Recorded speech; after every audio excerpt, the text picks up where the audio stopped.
সাংবাদিক বন্ধুগণ, আমরা অত্যন্ত উদ্বেগের সাথে লক্ষ্য করছি যে 2020 সালে ঢাকা দক্ষিণ সিটি কর্পোরেশনের অবৈধ নির্বাচনকে কেন্দ্র করে বর্তমানে জটিল রাজনৈতিক পরিস্থিতি তৈরি হয়েছে।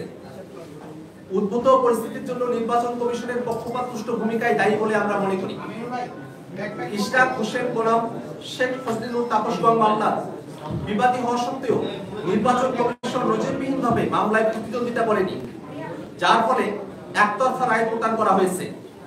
এমনকি রায়ের পরে তারা উচ্চ আদালতে প্রতিকার প্রার্থনা না করে মামলার বাদীকে বিশেষ সুবিধা দিয়েছে বলে প্রতীয়মান হয়। এর আগেও আমরা দেখেছি নির্বাচন কমিশন নিরপেক্ষ আচরণ বজায় রাখার পরিবর্তে এমন সব বক্তব্য প্রদান করেছে যার সাথে একটি বৃহৎ রাজনৈতিক দলের অবস্থানের সাযুজ্য রয়েছে। এই মামলার রায় ঘোষণার আগেই সংশ্লিষ্ট আইনের অধীন 19 আগস্ট 2024 সালে ঢাকা দক্ষিণ সিটি কর্পোরেশনের প্রশাসক নিয়োগ করা হয়। ফলে পুরো মামলাটি অকার্যকর হয়ে গেছে। রায় ঘোষণার পর গেজেট প্রকাশের বিষয়ে নির্বাচন কমিশন আইন মন্ত্রণালয়ের মতামত চাইলেও মতামত প্রদানের পূর্বেই তড়িঘড়ি করে রাতের আধারে গেজেট প্রকাশ করা হয়। এই বিষয়ে নির্বাচন কমিশনের সার্বিক ভূমিকা স্পষ্টতই পক্ষপাতমূলক। উল্লেখ্য, বর্তমান নির্বাচন কমিশন অবৈধ ও ফ্যাসিবাদী আওয়ামী লীগ সরকার প্রণীত প্রধান নির্বাচন কমিশনার ও অন্য নির্বাচন কমিশন নিয়োগ আইন 2022 অনুযায়ী গঠিত, যা সে সময় ফ্যাসিবাদ বিরোধী সকল রাজনৈতিক দল ও পক্ষ প্রত্যাখ্যান করেছিল। এতদ সত্ত্বেও আমরা বিস্ময়ের সাথে লক্ষ্য করছি যে নির্বাচন ব্যবস্থা সংস্কার কমিশনের প্রস্তাবনার আগেই নির্বাচন কমিশন গঠন করা হয়েছে। ফলে বিদ্যমান নির্বাচন কমিশনের কার্যক্রমে সংস্কার কমিশনের প্রস্তাবনার প্রতিফলন ঘটবে না বলেই প্রতীয়মান হচ্ছে। যেমন, পলাতক ও মানবতা বিরোধী অপরাধ অভিযুক্ত ব্যক্তিদের নির্বাচনে অংশগ্রহণের নিষেধাজ্ঞা আরোপ সংক্রান্ত সংস্কার কমিশনের প্রস্তাবকে নাকচ করেছে বিদ্যমান নির্বাচন কমিশন। এর ফলে এই কমিশনের উপরে আস্থা রাখা সম্ভব নয় বলেই আমরা মনে করি। একই সাথে আমরা লক্ষ্য করছি যে জনপ্রতিনিধি না থাকায় নাগরিক সেবা প্রদান মারাত্মকভাবে ব্যাহত হচ্ছে এবং সামাজিক সুরক্ষা উদ্যোগগুলো বাস্তবায়নে প্রতিবন্ধকতা তৈরি হয়েছে। উদ্ভূত পরিস্থিতিতে ইশরাক হোসেন গোলাম, শেখ ফজলুল তাপস মামলাকে নজির হিসেবে নিয়ে সারা দেশে অবৈধ নির্বাচনের প্রার্থীরা আদালতে শরণাপন্ন হয়ে এক জটিল ও সংকটময় পরিস্থিতি তৈরি হয়েছে। এই সংকট নিরসনে এবং জনদুর্ভোগ লাঘবে স্থানীয় সরকার নির্বাচনই একমাত্র সমাধান। কিন্তু ফ্যাসিবাদী আইনে গঠিত বর্তমান পক্ষপাতদুষ্ট নির্বাচন কমিশন এই নির্বাচন আয়োজনে সক্ষম নয় বলেই প্রতীয়মান হচ্ছে। তাই আমরা অনতি বিলম্বে সংস্কার কমিশনের প্রস্তাব আমলে নিয়ে নির্বাচন কমিশন পুনর্গঠন করতে এবং স্থানীয় সরকার নির্বাচনের উদ্যোগ গ্রহণ করতে আমরা অন্তর্বর্তীকালীন সরকারের প্রতি দাবি জানাচ্ছি। এই দাবিতে আগামীকাল জাতীয় নাগরিক পার্টি এনসিপি ঢাকা মহানগরের উদ্যোগে সকাল 11টায় নির্বাচন কমিশন কার্যালয়ের সামনে বিক্ষোভ সমাবেশ অনুষ্ঠিত হবে। আবার বলছি, আমরা অনতিবিলম্বে সংস্কার কমিশনের প্রস্তাব আমলে নিয়ে নির্বাচন কমিশন পুনর্গঠন করতে এবং স্থানীয় সরকার নির্বাচনের উদ্যোগ গ্রহণ করতে অন্তর্বর্তীকালীন সরকারের কাছে দাবি জানাচ্ছি। এই দাবিতে আগামীকাল জাতীয় নাগরিক পার্টি এনসিপি ঢাকা মহানগরের উদ্যোগে সকাল 11টায় নির্বাচন কমিশন কার্যালয়ের সামনে বিক্ষোভ সমাবেশ অনুষ্ঠিত হবে। সাংবাদিক বন্ধুগণ, আমাদের লিখিত বক্তব্য আমরা পাঠ করেছি। আপনাদের যদি কোনো প্রশ্ন থাকে আপনারা প্রশ্ন করতে পারেন।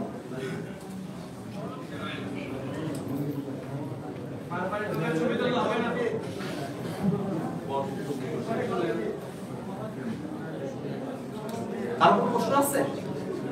সম্প্রতি এনসিপি নেতা হান্নান আল মাসুদ একটি থানায় গিয়ে কয়েকজন আসামিকে ছাড়িয়ে নিয়ে এসেছে। এই বিষয়ে এনসিপির বক্তব্য কি? আর দেখেছি সম্প্রতি কয়েকজন এনসিপি নেতারা পদত্যাগ করেছে দল থেকে বিভিন্ন ইস্যুতে। এগুলো এনসিপি কিভাবে দেখছে?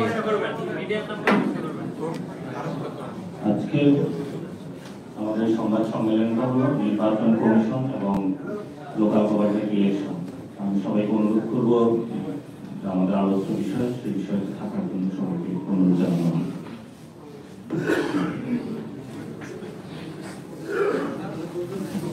যদি কাউকে মেয়র ইনস্ট্রাকশন করে মেয়র হয়ে যায় তাহলে কি আপনাদের কোনো ইয়ে আছে?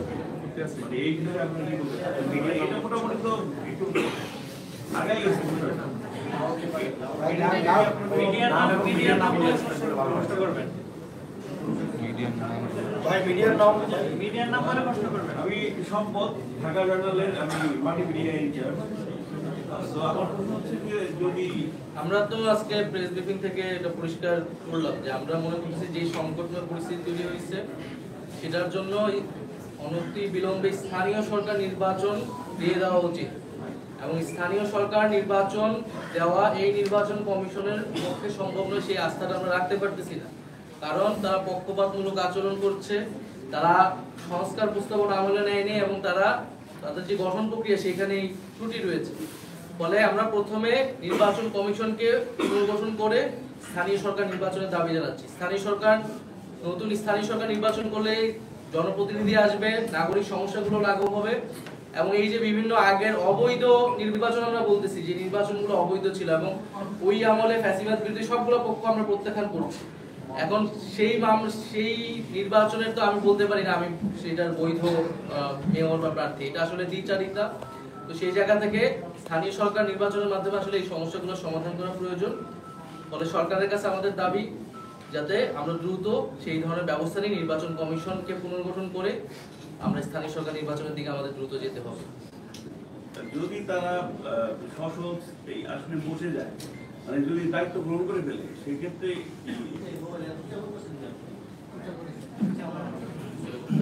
লোকাল গভর্নমেন্টের ইস্যু তারা দেখবে। কিন্তু আমরা যে মোটা দাগে যে কথাটা বলতে চাচ্ছি, 2022-এর যে ফেস্টিভ্যালি কলা কানুন, সেটার মাধ্যমে আমরা নাগরিক কমিটিতে যখন আমরা ছিলাম সেখানে আমরা বলেছি এবং সেই প্রক্রিয়া আমরা অংশ নেই, আমরা তখন থেকে বিরোধিতা করে আসছি। কিন্তু আমরা তারা বসার পরে যেটা দেখতে পাচ্ছি তারা পক্ষপাতমূলক আচরণ করছে এবং তাদের কাছে যখন এই মামলার নথিটা দিয়ে গেছিল তারা এখানে বিবেচনা করে নাই এবং তারা এখানে জটিল যে পরিস্থিতি এটা সৃষ্টির পিছনে নির্বাচন কমিশন অনেকাংশে দায়ী। সেই জায়গাটা আমরা আজকে নোটিশ করতে আপনাদের মাধ্যমে দেশবাসীকে জানান দিচ্ছি। আরেকটা বিষয় হলো লোকাল গভর্নমেন্টে এখন ওই ইউনিয়ন যে চেয়ারম্যানগুলো আওয়ামী লীগ নিষিদ্ধ হয়েছে কিন্তু তারা এখনো বলবৎ রয়েছে। জনদাবিদের এনআইডি সার্টিফিকেট থেকে শুরু করে ভিলেজ পিপলের অনেক প্রবলেম হচ্ছে। তো সেখানে বাংলাদেশের যে সোশ্যাল স্ট্রাকচারটা ভেঙে পড়ছে, সেখানে হলো আওয়ামী লীগ বিএনপি বিভিন্ন সোশ্যাল স্ট্রাকচারের মধ্যে হলো অফিসগুলো কেন্দ্র করে ক্ল্যাশ হচ্ছে। সেটার একমাত্র সুষ্ঠু সমাধান হবে যদি সরকার সুন্দরভাবে একটা ইলেকশন আয়োজন করতে পারে। ইলেকশনটা অবশ্যই হতে হবে, নির্বাচন যে বর্তমান কমিশন রয়েছে তাদের পুনর্গঠন করতে হবে।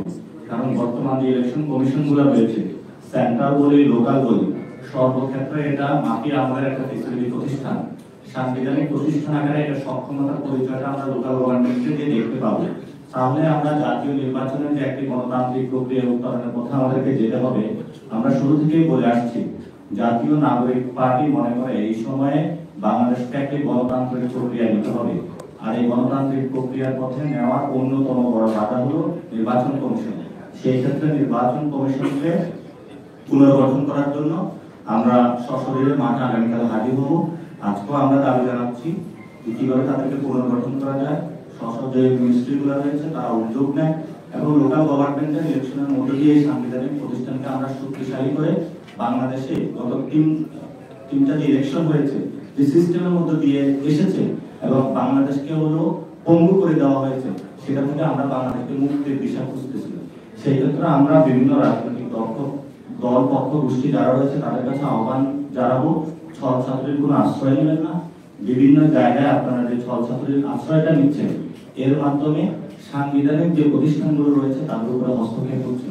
যদি এভাবে বিচারালয়ের উপর হস্তক্ষেপ, বিভিন্ন সরকারি প্রতিষ্ঠানের উপর হস্তক্ষেপ দেশকে অস্থিতিশীল করার প্রচেষ্টা করা হয়, গণতান্ত্রিক প্রক্রিয়া বারবার বাধাগ্রস্ত হবে। এই গণতান্ত্রিক প্রক্রিয়া উত্তরণ করার জন্য কিন্তু 5 তারিখে জনগণ নেমে এসেছিল এবং তারা রক্ত দিয়েছিল। আমরা মনে করি এভাবে হলো শহীদদের রক্তের সাথে দিয়ে সবাইকে অনুরোধ জানাবো আমরা দেশের নাগরিক এবং দল পক্ষ গোষ্ঠী আপনারা এই অস্থিতিশীল কায়দা থেকে সরে আসুন, জনগণকে মুক্তি দিন। আপনারা দেখেছেন ঢাকা অচল হয়ে পড়েছে, জনগণ বিভিন্ন জায়গায় তাদের সমস্যা সমাধানের নগর ভবনে কোনো সেবা পাচ্ছে না। সেজন্য দলীয় স্বার্থ, কিছু টেন্ডার, কিছু নিজেদের কিছু কাজ এগুলোর জন্য যারা বিভিন্ন নগর ভবনে তালাবদ্ধ করা, দলীয় ছল ছাত্রীর আশ্রয় এগুলো আপনারা করবেন না। কারণ জনগণ আপনাদের দিকে তাকিয়ে আছে, সব দল পক্ষ গোষ্ঠী।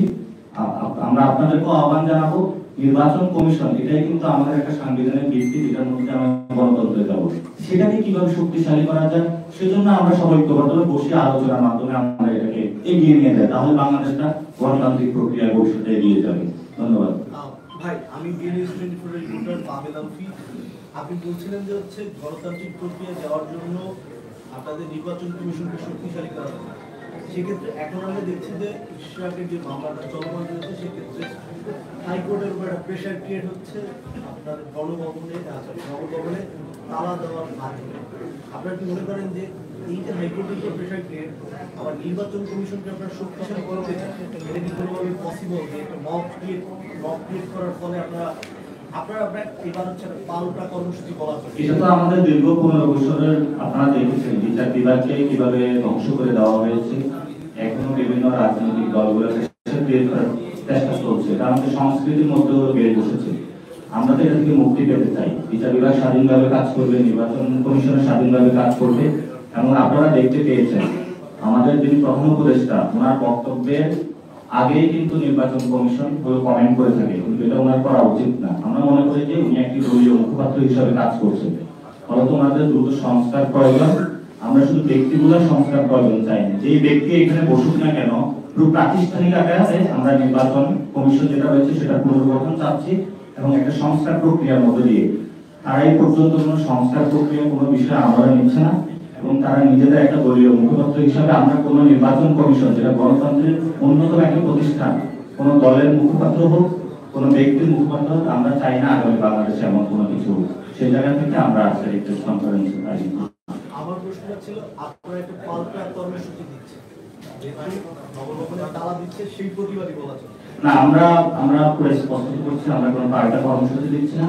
আমরা হলো গণতান্ত্রিক প্রক্রিয়াটা জারি করতেছি। আপনারা দেখেছেন, আপনিও ছিলেন প্রেস কনফারেন্সে, আমরা বলেছিলাম যে নির্বাচন কমিশনের যে গঠন প্রক্রিয়া এটা অবৈধ এবং সেই প্রক্রিয়ার মধ্য দিয়ে আমরা কথাটা বলতেছি আজকে।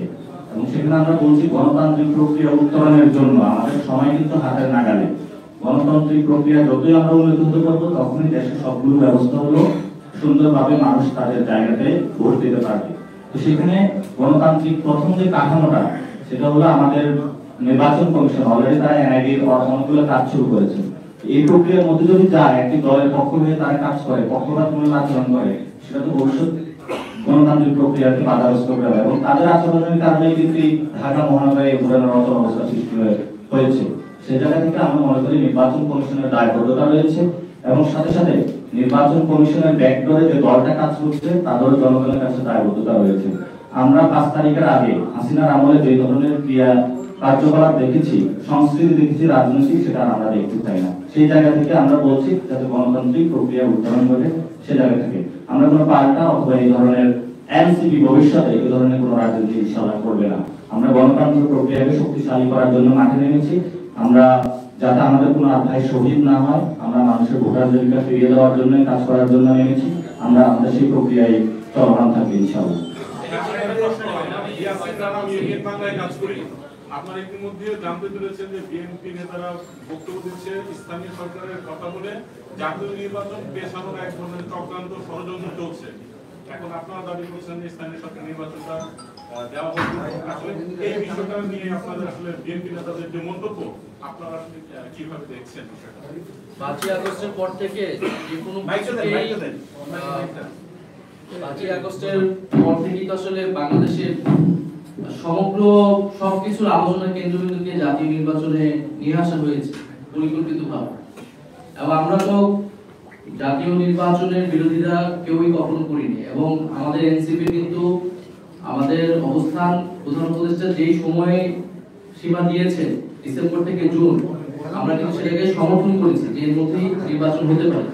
তবে নির্বাচনের জন্য আমরা বিচার এবং সংস্কারের কথা বলেছি এবং নির্বাচনটা গণপরিষদ নির্বাচন একই সাথে করা যায়, করতে হবে, সেই কথাটা আমরা বলেছি নতুন সংবিধানের জন্য। স্থানীয় সরকার নির্বাচনের দাবিটা বা আলাপটা কিন্তু আজকে হঠাৎ আমরা দিচ্ছি না, এটা এর আগেও দেওয়া হয়েছে। নির্বাচন কমিশন যে ত্রুটিপূর্ণ, এটাও আজকে আমরা প্রথম দিচ্ছি না, এটাও আমরা এর আগে দিয়েছি। মানে আমরা নতুন কোনো কথাই বলছি না, বরং উদ্ভূত যে পরিস্থিতি, সেই পরিস্থিতির একটা সমাধান হিসেবে একটা রাজনৈতিক দল হিসেবে আমাদের দায়িত্ব কর্তব্য এই সময়ে বক্তব্য রাখা এবং কর্মসূচি নিয়ে জনগণের ভিতরে হাজির হওয়া। আমরা আমাদের দায়িত্বটা কেবল পালন করছি। এছাড়া আমরা যদি বিএনপির সংখ্যা থাকে বা অন্য কোনো দলের সংখ্যা থাকে জাতীয় নির্বাচন পিছানো, বা সেক্ষেত্রে আমরা তো বলি নাই যে জাতীয় নির্বাচন পিছিয়ে স্থানীয় সরকার নির্বাচন করতে হবে। প্রয়োজনে গণপরিষদ নির্বাচন ও জাতীয় নির্বাচনের তারিখ ঘোষণা হয়ে যাক, তারিখ ঘোষণা হয়ে সবাইকে আশ্বস্ত করেই তার আগে স্থানীয় সরকার নির্বাচন দিতে আমাদের সে বিষয়ে কোনো আপত্তি নেই। কিন্তু এখন যে সারা দেশে নাগরিকরা সেবা পাচ্ছে না এবং এই অবৈধ নির্বাচনগুলোর প্রার্থীরা আদালতে দৌড়াদৌড়ি করছে নিজেদের একটু ক্ষমতার লোভে, একটু পদের লোভে, এগুলো একটা সংকটময় পরিস্থিতি তৈরি করেছে। ফলে এই সংকট থেকে বের হতে হলে স্থানীয় সরকার নির্বাচন দিতে হবে এবং স্থানীয় সরকার নির্বাচন দেওয়ার মাধ্যমে আসলে জাতীয় নির্বাচনের পরিবেশ তৈরি হবে। এই সরকার, এই প্রশাসন, নির্বাচন কমিশন কতটুকু সক্ষম আর সেটাও আসলে প্রমাণ হবে, কারণ দীর্ঘদিন বাংলাদেশে একটি সুষ্ঠু নির্বাচন কিন্তু আসলে ছিল না। ফলে সেই আস্থার জায়গাটা আরো বেশি তৈরি হবে। সেই জায়গা থেকে আমরা বলছি যে এই সময়সীমা জাতীয় নির্বাচন এবং গণপরিষদ নির্বাচনের জন্য দেওয়া হয়েছে, সেই সময়সীমাকে মাথায় রেখে আমরা বলছি যে আগে স্থানীয় সরকার নির্বাচনটি হতে পারে এবং তার জন্য অবশ্যই এবং অবশ্যই যে নির্বাচন কমিশন আছে সেই নির্বাচন কমিশনকে পুনর্গঠন করতে হবে।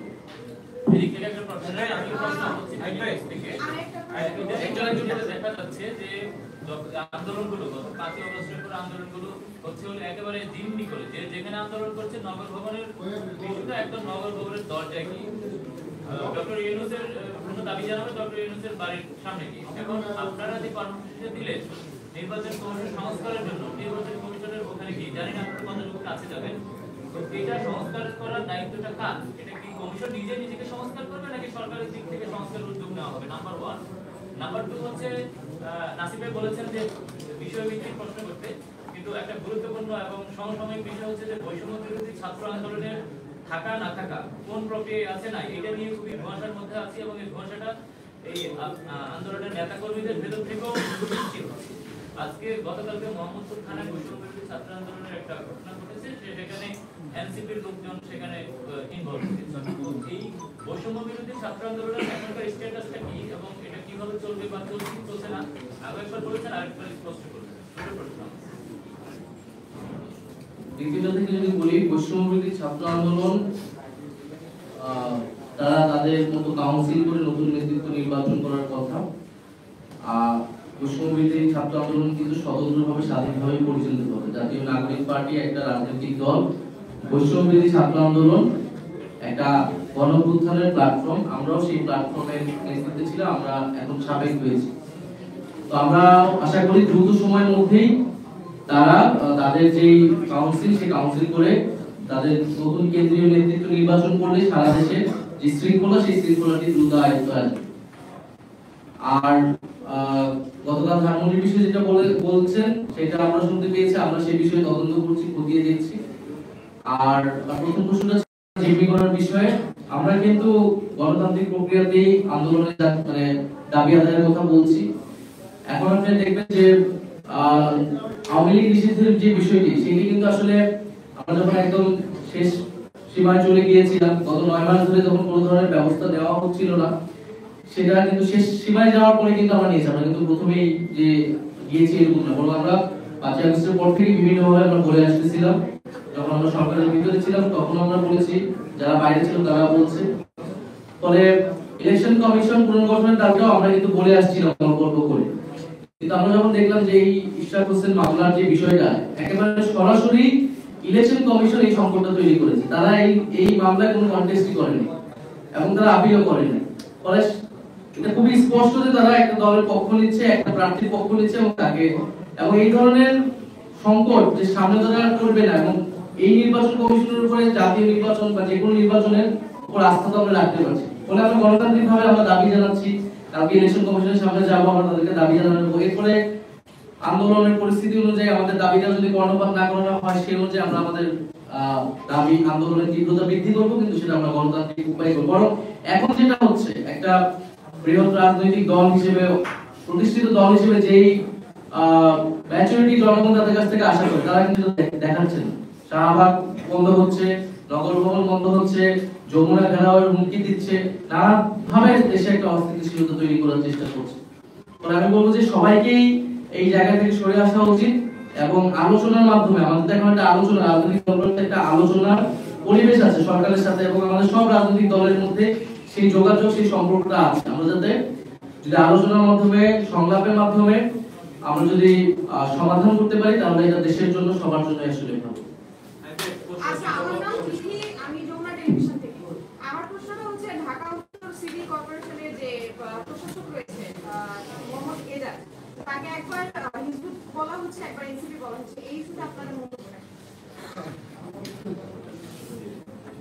উত্তর সিটি কর্পোরেশনের যে প্রশাসক রয়েছেন মোহাম্মদ এজাজ, ওনার সাথে এনসিপির কোনো সম্পর্ক নেই। এই অভিযোগ যারা করতেছেন তারা রাজনৈতিক উদ্দেশ্য নিয়ে অভিযোগটা করতেছেন। আর দ্বিতীয়ত যে তাকে একটা ট্যাগ দেওয়া হচ্ছে একটা সংগঠনের, এই সংস্কৃতি কিন্তু আমরা আগের আমলে দেখেছি। শেখ হাসিনার আমলে কোন জঙ্গি হিজবুত তাহরীর জায়গা থেকে বলে দেওয়া হয়েছে। এজাজ সাহেবকে প্রশাসক কিন্তু আজকে দেওয়া হয়নি, বেশ সময় হয়েছে, এবং তখন কিন্তু আমরা এই ধরনের কোনো কথা শুনি। এখন আমরা দেখতে পাচ্ছি কিছু দল বা কিছু রাজনৈতিক লোক তারা টেন্ডার পাচ্ছে না, বা তারা না ধরনের অবৈধ দাবি দেওয়া করতেছে, সেটা সেই সুপারিশ আমলে না নেওয়ায় তার বিরুদ্ধে অভিযোগ করতেছে। ফলে তার বিরুদ্ধে যদি কেউ অভিযোগ করে থাকে, সেটি সরকারের আসলে মানে চিন্তা ভাবনা করা উচিত, সেটা তদন্ত করা উচিত, এবং এটা যদি মিথ্যা হয়, যারা এই অভিযোগগুলো করছে রাজনৈতিক উদ্দেশ্যে, তাদের বিরুদ্ধে আসলে ব্যবস্থা নেওয়া হবে। যেটা হলো যে আপনি যেটা বলছেন, আপনারা আপনি নির্বাচন কমিশন অফিসের সামনে বিক্ষোভ সমাবেশ করবেন। আমার একটা প্রশ্ন, আজকে কিন্তু ঢাকা দক্ষিণ ইস্টাকের পক্ষে যারা আজকে আন্দোলন করতেছে, তারা কিন্তু যারা ঘোষণা দিয়েছে আগামীকালকে থেকে তাদের যত শ্রমিক ইউনিয়ন রয়েছে তারা কেউ কোনো সেবা দিবে না। সেই সাথে তারা ঢাকাকে এক ধরনের ময়লার গাড়ি বেরোবে না, সাথে আপনার এই একটা প্রেক্ষিতে কিন্তু আসলে ঢাকায় কিন্তু এক ধরনের একটা বিশৃঙ্খল অবস্থান হতে পারবে নগরবাসী। এবং তারা এটা বলছে, কোরবানির ঈদে যদি নগরবাসীকে শান্তি দিতে হয়, তাহলে ইসরাফকে মেনে নিতে হবে, এরকম একটা বিষয়। এর মধ্যে আপনারা আবার যাচ্ছেন নির্বাচন কমিশন সংস্কার, সেই সাথে স্থানীয় সরকার নির্বাচন যাচ্ছেন। আমার একটা প্রশ্ন হলো যে এই তারা তো কালকেই এই ঘোষণা দেবে, কালকে কি তারা এটা শুরু করবে? স্থানীয় সরকার নির্বাচনের জায়গা থেকে আপনারা কবের মধ্যে নির্বাচন দিলে এই সমস্যাটা সমাধান হতে পারে বলে আপনারা মনে করছেন? অতি দ্রুত সময়ে প্রথমে নির্বাচন কমিশন পুনর্গঠন করা উচিত, এবং তারপরে স্থানীয় সরকার নির্বাচনের উদ্যোগ গ্রহণ করা উচিত। স্পেসিফিক কোনো ডেট দিতে যদি না, আমরা স্পেসিফিক ডেট দিচ্ছি, আমরা মনে করি উদ্যোগটা দ্রুত সময়ের মধ্যে নেওয়া হবে। আমি শুভ মাহফুজ,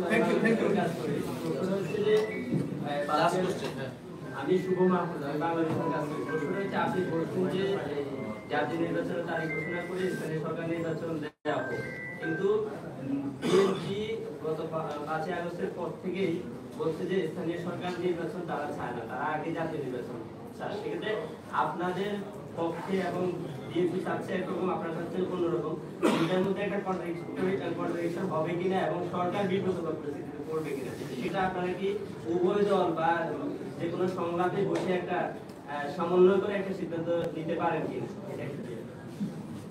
আমরা আশা করি যে সরকার কোনো দলের পক্ষ নয়, জনগণের পক্ষে অবস্থান গ্রহণ করবে। কোন দলকে সন্তুষ্ট করা এই অন্তর্বর্তী সরকারের, গণঅভ্যুত্থান পরবর্তী সরকারের দায়িত্ব না আসে, বরং এই মুহূর্তে বাংলাদেশ রাষ্ট্রের জন্য, জনগণের জন্য কোনটি বেশি সুবিধাজনক, কোনটি রাষ্ট্রের জন্য কল্যাণকর, সেই বিবেচনা করা উচিত। আমাদের যেটা বিবেচনা আমরা সেটা বলেছি, অন্য যে কোনো আরো 10টা দলের বিবেচনা তারা বলবে, এবং জনগণের জন্য যেটা কল্যাণকর হবে সেই ধরনের সিদ্ধান্ত আসলে আসা উচিত। বিএনপি স্থানীয় সরকার নির্বাচন চায় না, তার অনেক রকম যুক্তি তারা দেখিয়েছিল। আওয়ামী লীগ আছে, আওয়ামী লীগ অংশগ্রহণ করবে, এই ধরনের কথাও বলেছিল। এখন আওয়ামী লীগ নিষিদ্ধ হয়েছে, একটা স্থানীয় সরকার নির্বাচনে যদি আমরা এইভাবে দেখি, জাতীয় নির্বাচনে আসলে কোন ধরনের পরিস্থিতি হবে? ফলে দীর্ঘদিন বাংলাদেশে একটা সুষ্ঠু নিরপেক্ষ নির্বাচন হয়নি। স্থানীয় সরকার নির্বাচনের মাধ্যমে এই সরকারের, প্রশাসনের, নির্বাচন কমিশনের আসলে সক্ষমতা প্রমাণেরও বিষয় রয়েছে, আস্থারও বিষয় রয়েছে।